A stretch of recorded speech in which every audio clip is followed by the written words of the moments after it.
Pour ce que l'Esprit veut nous donner ce matin, je vais vous inviter à tourner dans l'Évangile selon Luc au chapitre 24. L'Esprit veut nous ramener sur le chemin d'Emmaüs ce matin pour introduire le sujet qu'il veut nous donner.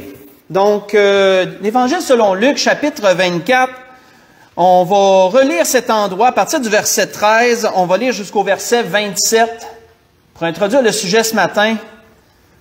L'Esprit nous ramène sur le chemin d'Emmaüs et en ressortir quelque chose que moi-même je n'avais pas vu encore, du moins pas comme ça. L'Esprit veut nous amener ça ce matin et on va introduire là. Donc, Évangile selon Luc, chapitre 24.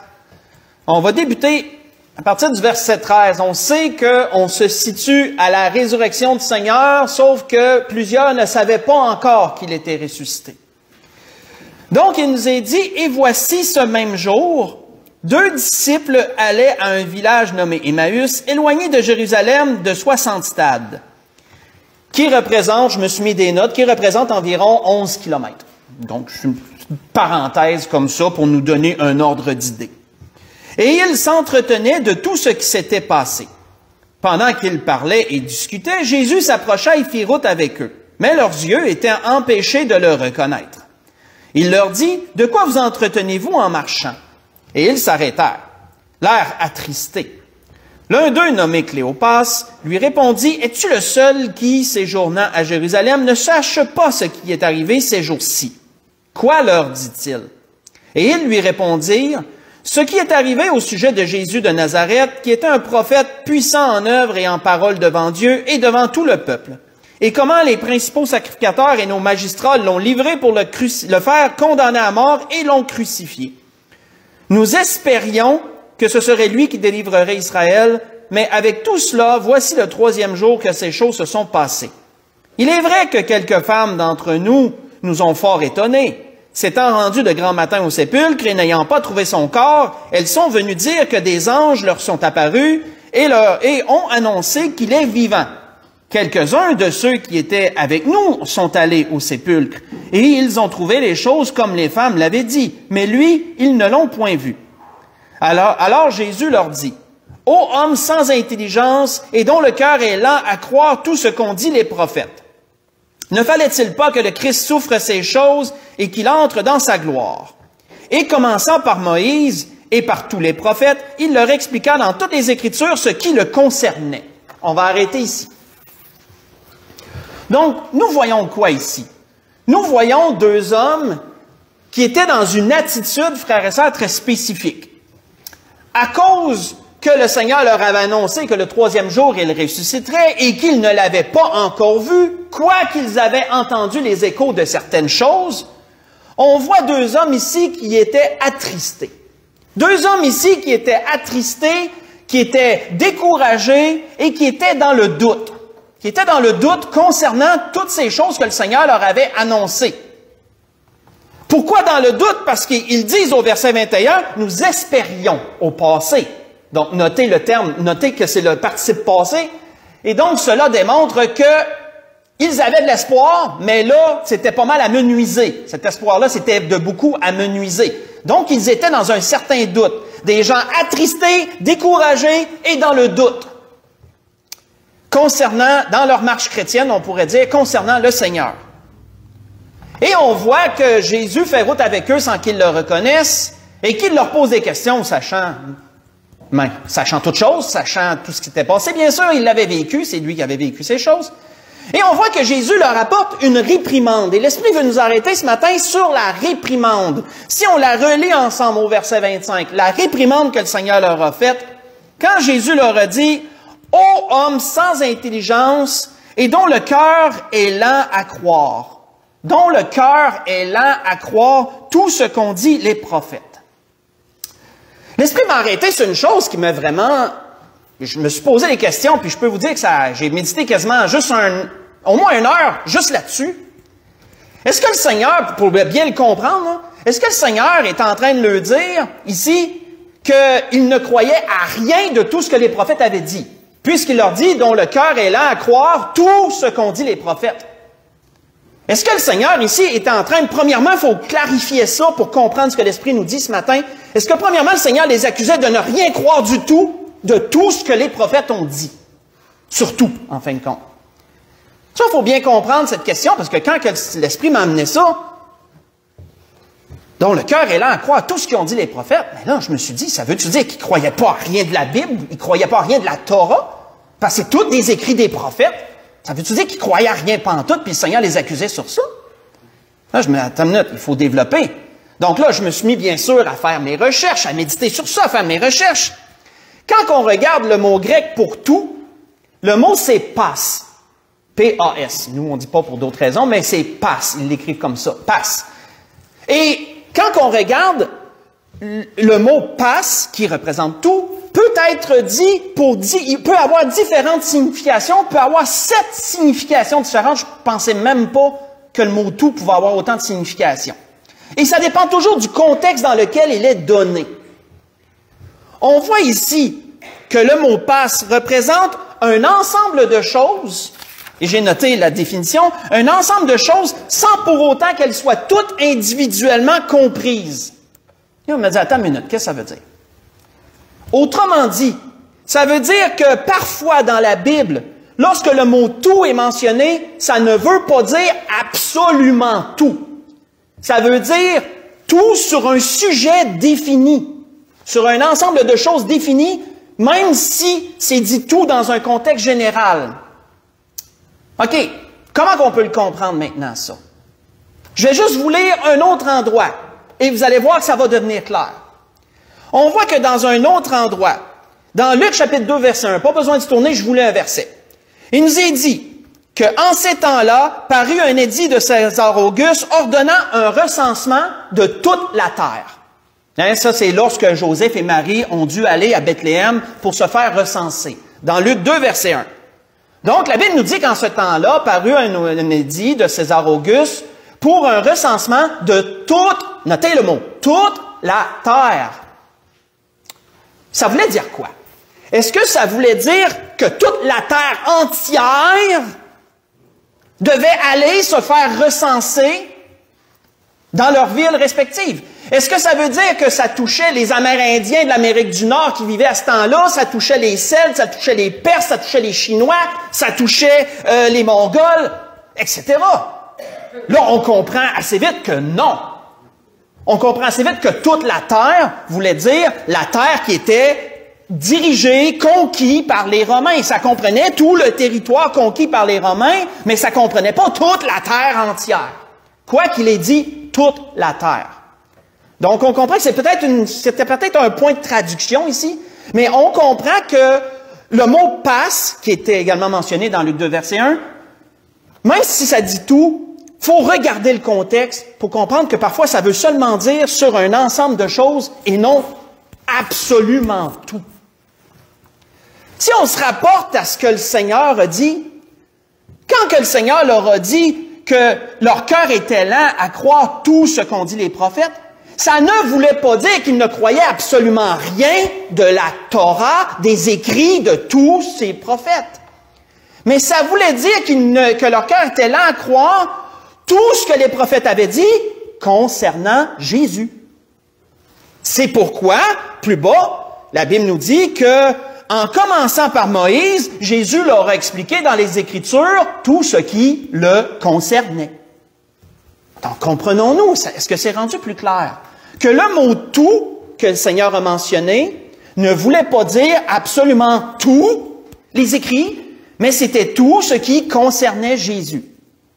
Donc, bien sûr que les disciples croyaient aux écrits des prophètes. Bien sûr que les disciples croyaient tout ce que Jérémie avait prophétisé, mettons, contre le peuple d'Israël dans les temps passés, la prophétie des 70 années, etc. Bien sûr que les Juifs croyaient à ce que Moïse a répertorié dans le désert, etc. Bien sûr que les disciples croyaient ces choses. Mais quand le Seigneur parlait de tout, il parlait de ce qui le concernait, quoique le mot « tout » est mentionné. Mais ça, frères et sœurs, ça l'amène à une pensée. Pourquoi c'est important de comprendre ça? C'est parce que ça l'amène la pensée, ça clarifie la pensée que les disciples croyaient certaines choses, mais que pour d'autres choses, leur cœur était lent à croire. Les disciples croyaient certaines choses, quoique pour d'autres choses, leur cœur était lent à croire.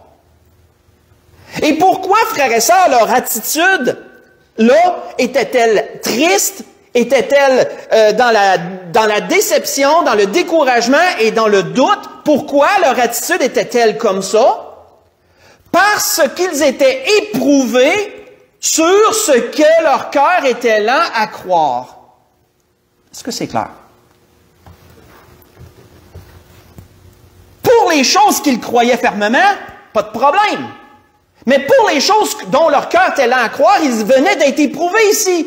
Puisque ce qui concernait Jésus, leur cœur était lent à le croire, et là, ils étaient éprouvés sur ce qui concernait Jésus. Et ça, le fait d'avoir été lent à croire les choses qui concernaient Jésus, a amené leur état de tristesse, de doute, de découragement, etc. On voit que lorsque le Seigneur a réglé ça, parce que le Seigneur leur a expliqué dans toutes les Écritures ce qui le concernait, le Seigneur on pourrait dire, annulé cette lenteur de croire, il a pallié à ça en leur expliquant tout ce qui concerne les Écritures à propos de lui. Et on peut voir qu'après ça, leur attitude a complètement changé. On peut voir qu'une fois que le Seigneur a disparu pendant qu'il rompait le pain, puis que là, il leur avait tout expliqué. Là, les disciples, ils étaient plus tristes, là. Ils étaient plus tristes, ils étaient plus découragés. Au contraire, là, ils étaient vraiment comme survoltés, si je peux dire ça comme ça. Parce qu'on voit qu'ils n'ont même pas pu attendre au lendemain, parce que c'était le soir, là, souvenez-vous. C'est pour ça que les disciples avaient voulu que Jésus reste avec eux, parce que c'était le soir, puis la nuit tombait. C'est dangereux de voyager la nuit. Il y avait 11 kilomètres à faire de nuit pour retourner à Jérusalem. Mais on peut voir que même si le soir était tombé et que leur cœur était tellement brûlant, ils étaient tellement survoltés qu'ils n'ont pas été capables d'attendre au lendemain. Ils ont refait la route en pleine nuit, ils ont refait la route pour retourner à Jérusalem. Je ne sais pas ça fait combien, 11 kilomètres à pied, mais ça ne doit pas prendre 5 minutes quand même. Ça ne doit pas prendre 5 minutes. Ben, ils ont fait ça de nuit parce que tellement qu'ils étaient rendus, là. Survoltés est un bon mot. Pour aller dire aux disciples, il est vivant. Et ça, frères et sœurs, ça nous montre quelque chose. Il y a quelque chose que l'Esprit veut nous faire comprendre ce matin là-dedans, puis il veut nous amener là-dedans. La pensée est celle-ci. Est-ce que nous aussi, frères et sœurs, notre cœur est lent à croire certaines choses que Dieu nous dit comparativement à d'autres? Est-ce qu'on croit absolument tout ce que Dieu nous dit? Ou est-ce que dans certaines choses, notre cœur est plus lent à croire que d'autres? C'est une bonne question, hein? Parce que c'est possible. C'est possible. Cette question-là, frères et sœurs, elle est importante. Parce que notons que notre attitude va en dépendre. Notre attitude dans notre vie chrétienne va dépendre de ça. Parce que si nous sommes lents à croire certaines choses que Dieu nous dit, et que nous sommes éprouvés sur ça, nous aurons la même attitude que les disciples du chemin d'Emmaüs. Nous aussi, on va marcher dans la tristesse, on va marcher dans le doute, puis on va marcher dans la déception, dans le découragement. Notre vie va ressembler, notre attitude va ressembler à ça. Pourquoi? Parce qu'on est éprouvé sur les choses sur lesquelles on est lent à croire ce que Dieu nous dit. Et bien sûr, frères et sœurs, que le Seigneur ne veut pas cela, bien sûr. Ne veut pas cela. Parce que souvenons-nous qu'on est environné d'une grande nuée de témoins, comme l'auteur d'Hébreux nous dit dans le chapitre 12, verset 1, dans les premiers versets. On est environné d'une grande nuée de témoins. Nous sommes vus de tous. Et combien que le monde a besoin de voir les enfants de Dieu dans une attitude de joie, dans une attitude d'amour, dans une attitude de foi et de zèle. Et non des chrétiens qui marchent avec tristesse, avec découragement, avec doute même. Le monde n'a pas besoin de voir ça, hein? Mais comment, frères et sœurs, notre attitude peut-elle être différente? Il faut répondre à cette question. Est-ce que notre cœur est lent à croire certaines choses que Dieu nous dit? Reculons ensemble, allons dans Malachie chapitre 3. Voyons l'état du peuple là, au temps du prophète Malachie, et vous allez voir que c'est la même chose. C'est la même chose. Dans Malachie chapitre 3. On voit que Dieu avait d'ailleurs suscité le prophète Malachie pour redresser cet état d'esprit dans lequel le peuple était rendu.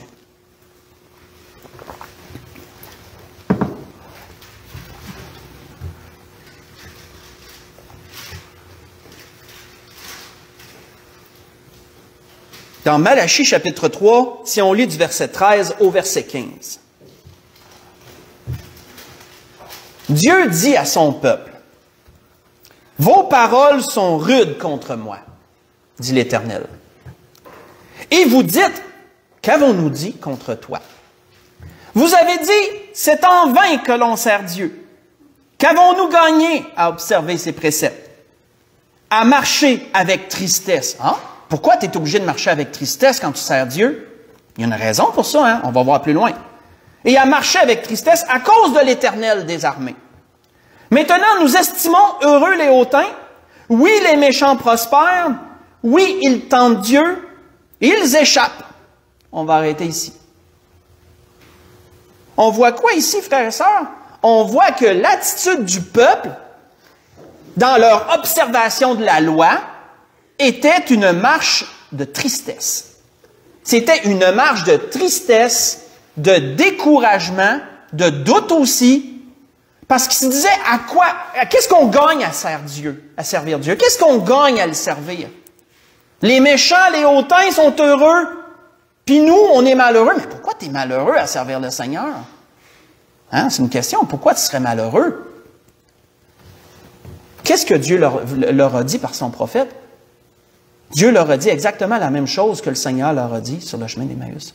Ils en étaient rendus à être lents à croire à certaines des promesses que Dieu avait données dans sa parole et dans ses lois.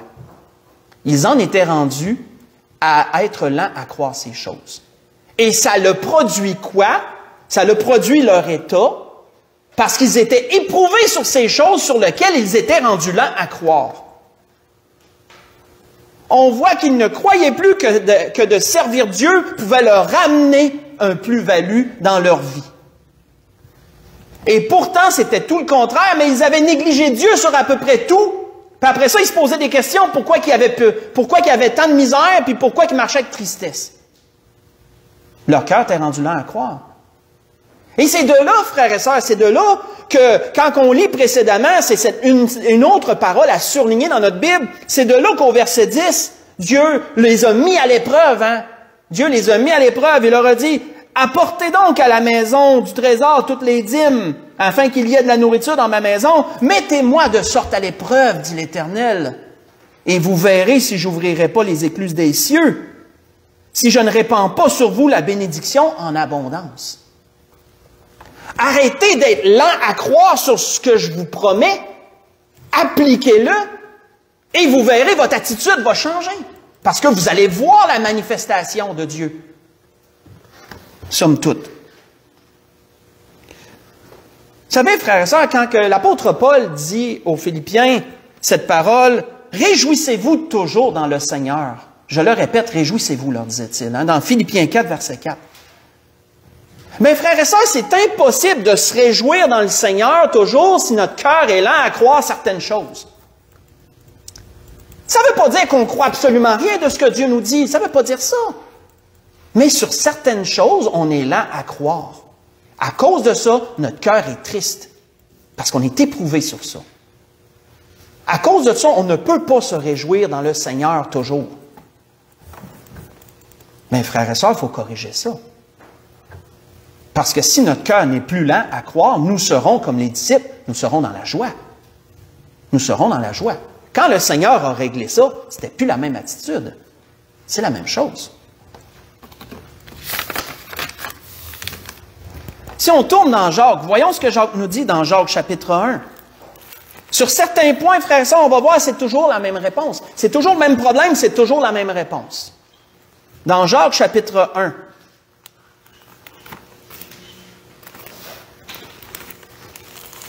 Qu'est-ce qui nous est dit? Jacques chapitre 1, versets 2 à 8.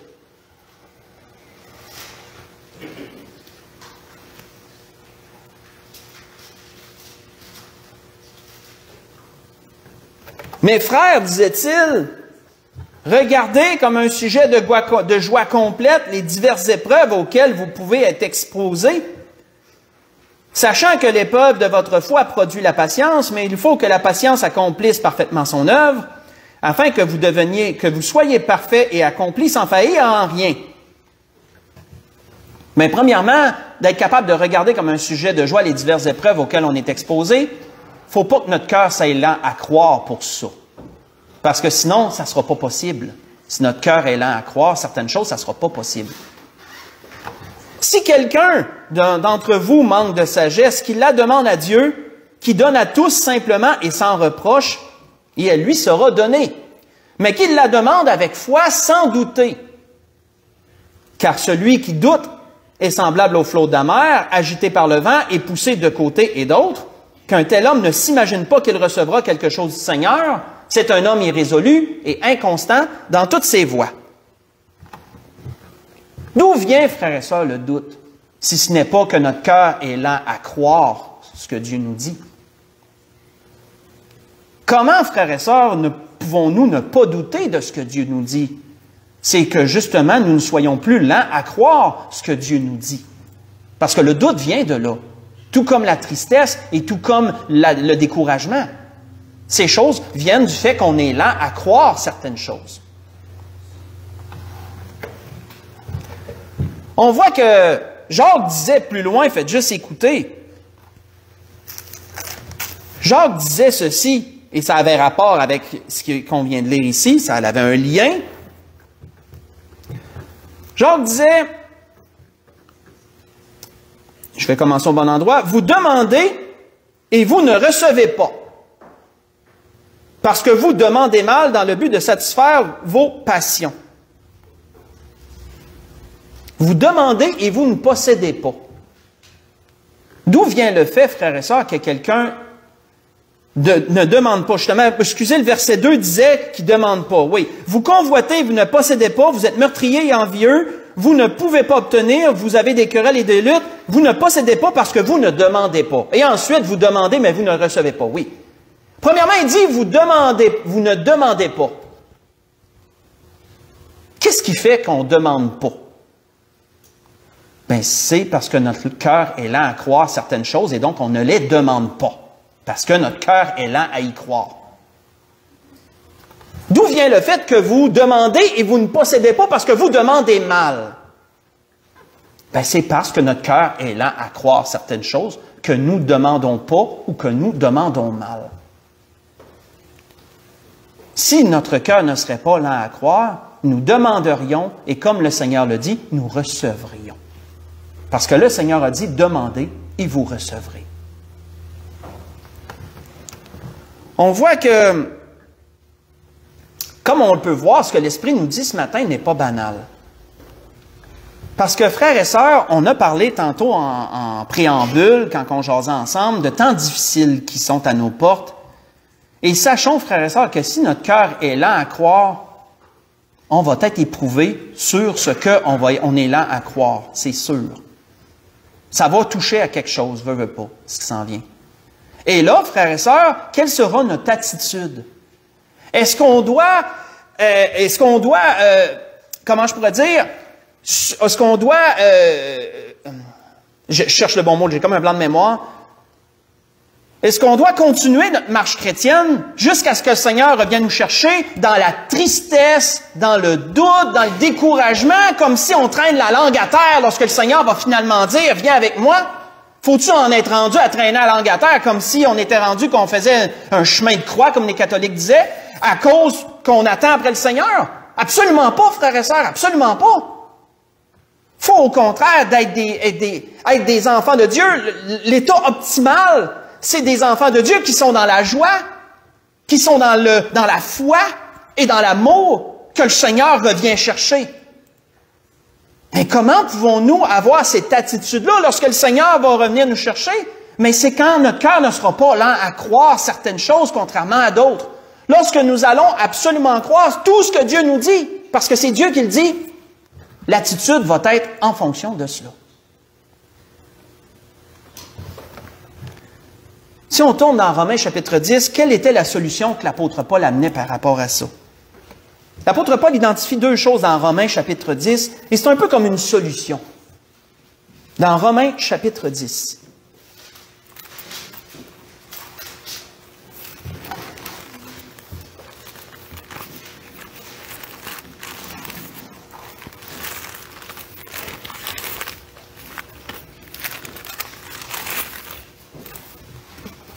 Romains chapitre 10, versets 14 à 17.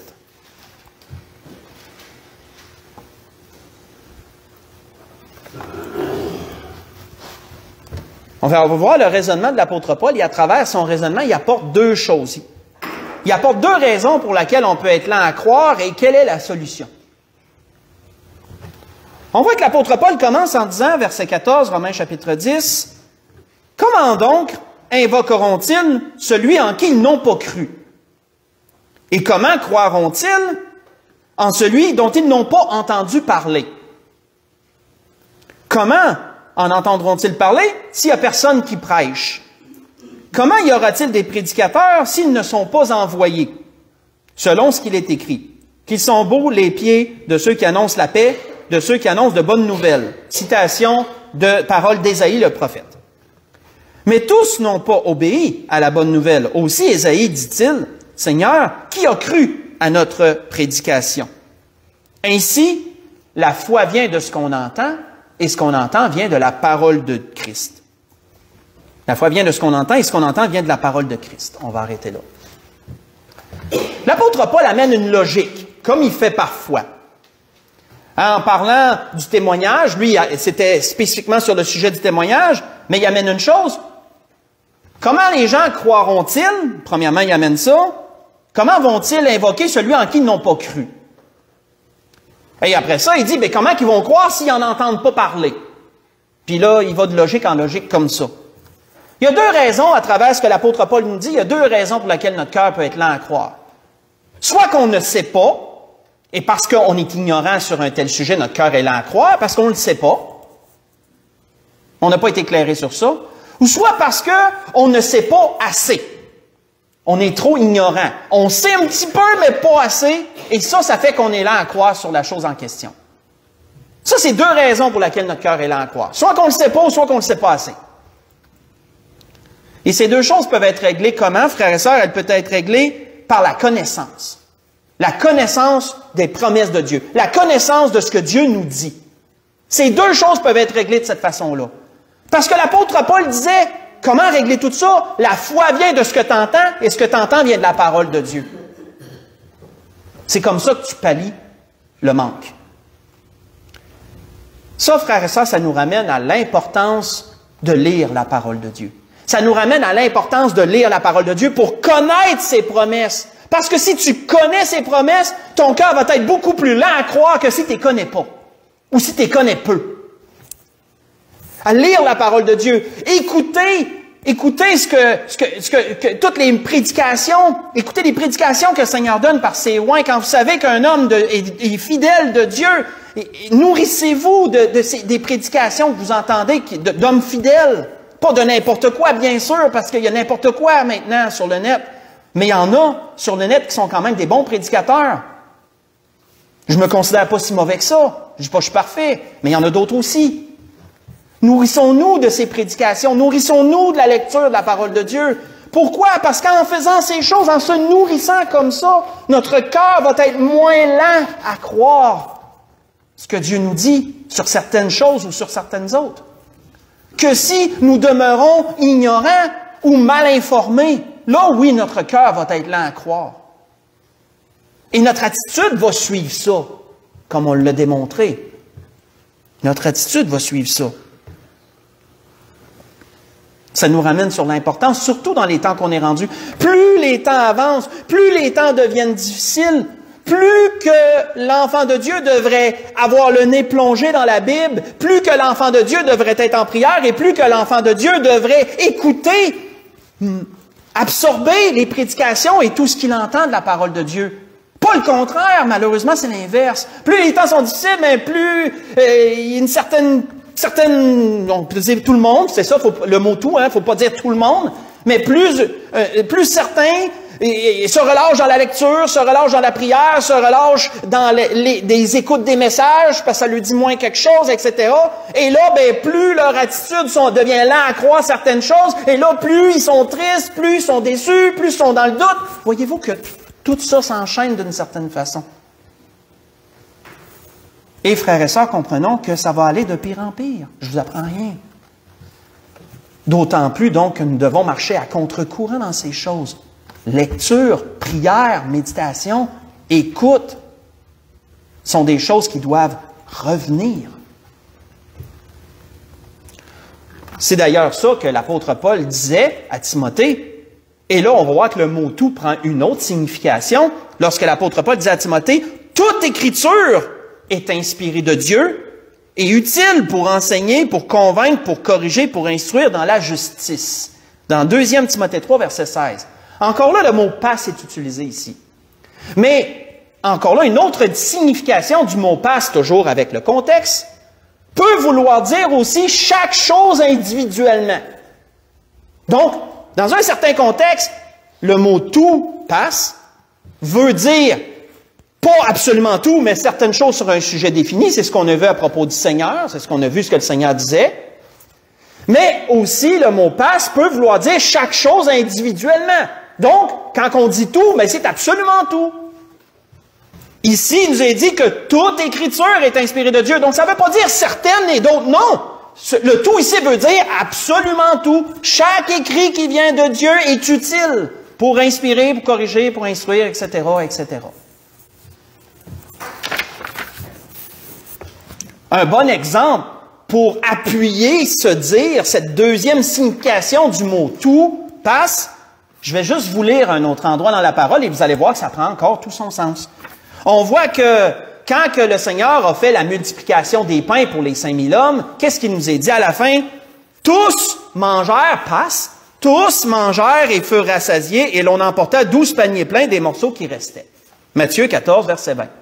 Quand il nous est dit « tous mangèrent et furent rassasiés », nous comprenons qu'avec la signification du mot « passe », tout, ça signifie que chaque personne individuellement qui était présent a mangé. Tous ont mangé. Ça ne veut pas dire seulement un certain groupe. Ça veut dire tout le monde.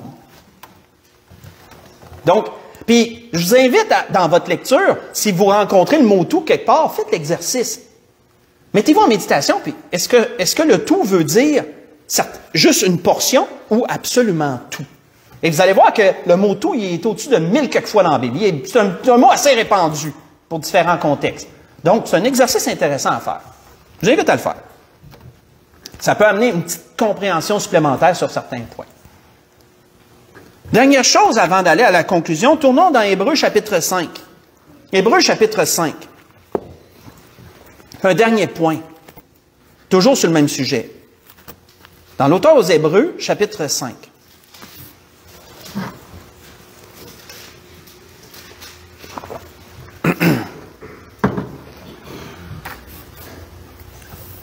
Dans l'auteur aux Hébreux, chapitre 5, ils sont allés à partir du verset 11.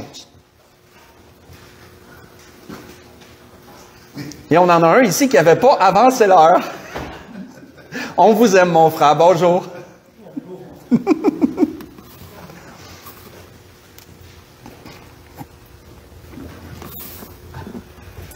Dans Hébreux chapitre 5,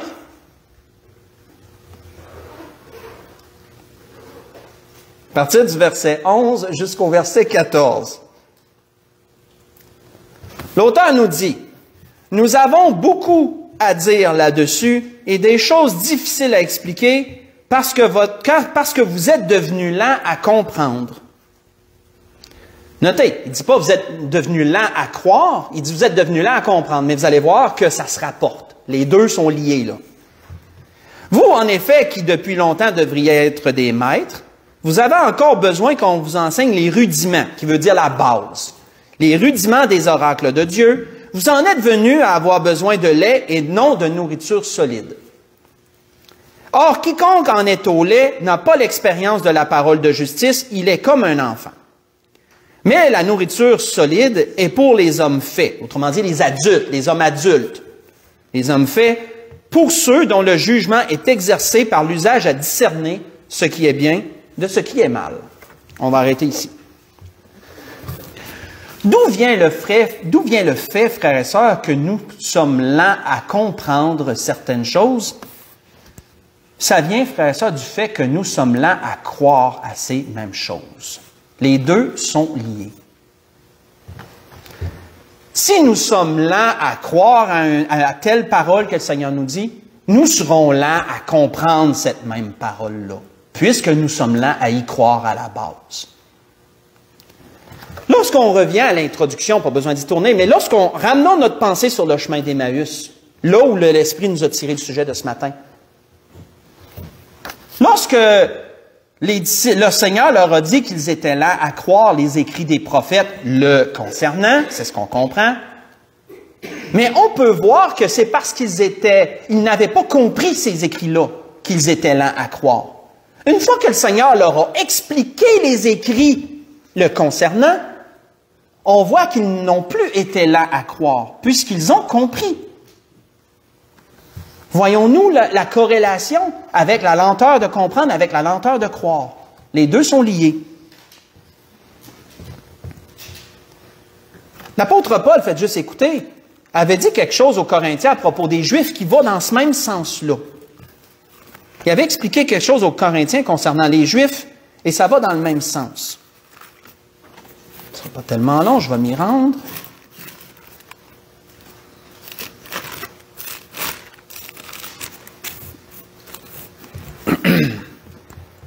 L'apôtre Paul avait dit ceci aux Corinthiens, concernant les Juifs. « Ayant donc cette espérance, nous nous usons d'une grande liberté, l'espérance en Jésus-Christ. Et nous ne faisons pas comme Moïse, qui mettait un voile sur son visage, pour que les fils d'Israël ne le fixent pas du regard,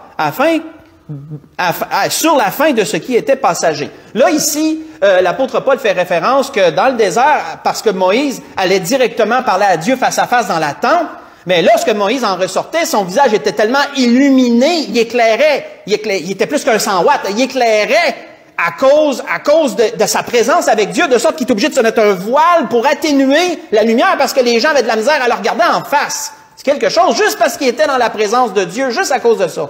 C'est déjà beaucoup, mais c'est quelque chose. Donc, l'apôtre Paul amène cette image par rapport à ce qu'il veut dire aux Corinthiens.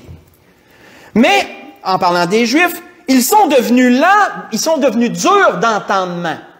Ils sont devenus durs d'entendement, car jusqu'à ce jour, le même voile demeure quand ils font la lecture de l'Ancien Testament.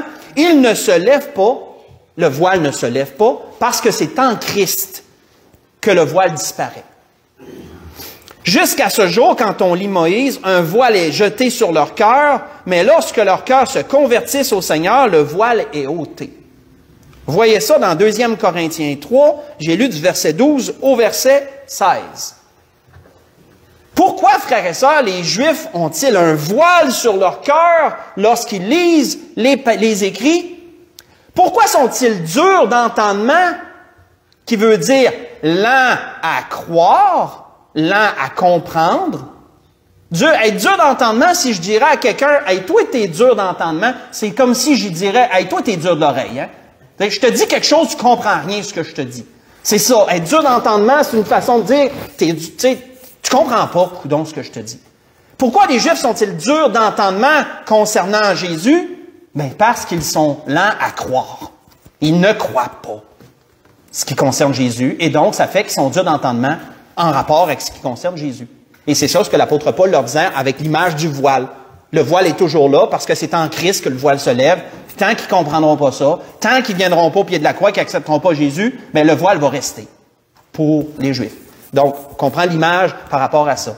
La lenteur de comprendre est parallèle à la lenteur de croire. Tu crois pas, tu comprends pas. Tu crois, tu vas comprendre. Et c'était, frères et sœurs, ce que l'Esprit voulait nous dire ce matin dans toutes ces choses-là. On a commencé notre étude sur le chemin d'Emmaüs et on a vu un sujet, c'est la lenteur de croire.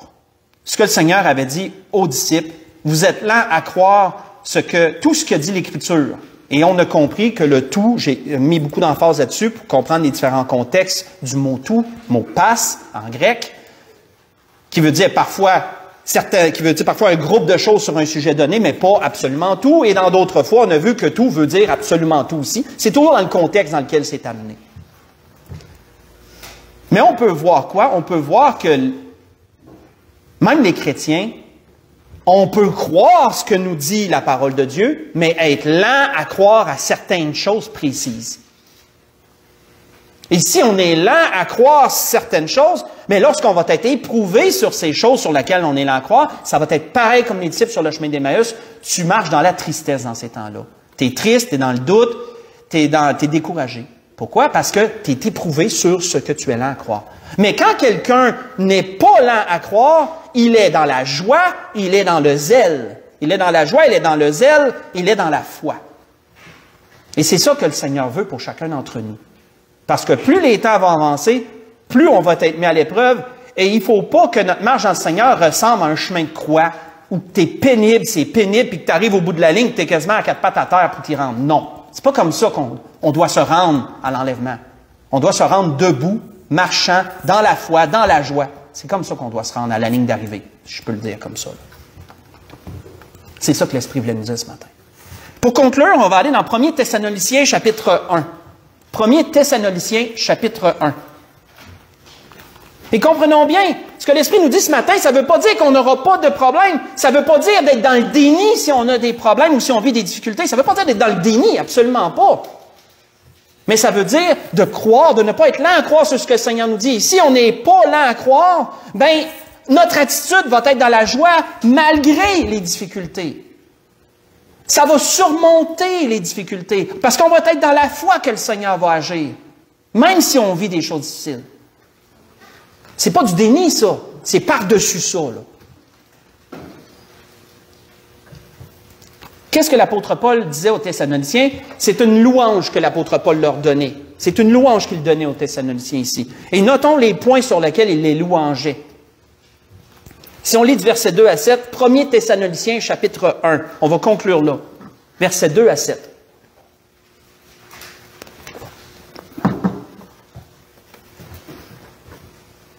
On voit qu'il nous est dit, « Nous rendons continuellement grâce à Dieu pour vous, faisant mention de vous dans nos prières, nous rappelant sans cesse l'œuvre de votre foi, le travail de votre amour et la fermeté de votre espérance en notre Seigneur Jésus-Christ devant Dieu notre Père. » Voyons-nous que c'est très bon, ces choses-là, là. C'est très bon. Leur attitude était une très bonne attitude. Ils étaient dans la joie, ils étaient dans l'œuvre, dans le travail, ils étaient dans la foi, ils étaient dans l'amour. Nous savons, frères, verset 4, nous savons, frères bien-aimés de Dieu, que vous avez été élus. Notre évangile ne vous a pas été prêché en parole seulement, mais avec puissance, avec l'Esprit Saint, avec une pleine persuasion, car vous n'ignorez pas que nous sommes montrés ainsi parmi vous à cause de vous. Et vous-même, vous avez été mes imitateurs et ceux du Seigneur en recevant la parole au milieu de beaucoup d'afflictions. Donc, on peut voir que ça n'a pas été facile quand même pour eux autres, là. Avec la joie du Saint-Esprit. En sorte que vous êtes un modèle, vous êtes devenu un modèle pour tous les croyants de la Macédoine et de l'Achaïe. On va arrêter là. Notons, frères et sœurs, que l'attitude que l'apôtre Paul leur voyait et la louange qu'il leur donnait démontrait que ces gens-là, malgré les difficultés, marchaient avec la joie du Saint-Esprit et tout ce que j'ai mentionné précédemment. Qu'est-ce qui faisait qu'ils étaient capables d'avoir une telle attitude, même au milieu des difficultés? C'est parce que leur cœur n'était pas lent à croire. Ils croyaient tout ce qui leur avait été amené. Ils croyaient tout ce qui concernait Dieu. La grâce que je nous souhaite, frères et sœurs, c'est que nous ayons la même attitude que les Thessaloniciens dans notre marche chrétienne. Que dans ces temps de la fin, nous soyons des enfants de Dieu remplis de la joie du Saint-Esprit, remplis de foi, remplis d'amour et travaillant pour le Seigneur. Dans notre entourage et dans l'Église, dans notre entourage et dans toute autre sphère, pour la gloire de Dieu. Mais pour ça, notre cœur ne doit pas être lent à croire. certaines choses. On doit croire tout. Et le mot « tout » s'appliquant à tout, ce que le Seigneur nous dit. Et c'est comme ça qu'on va pouvoir avoir cette attitude. C'était ce que l'Esprit voulait nous dire ce matin. On peut se lever pour un dernier cantique.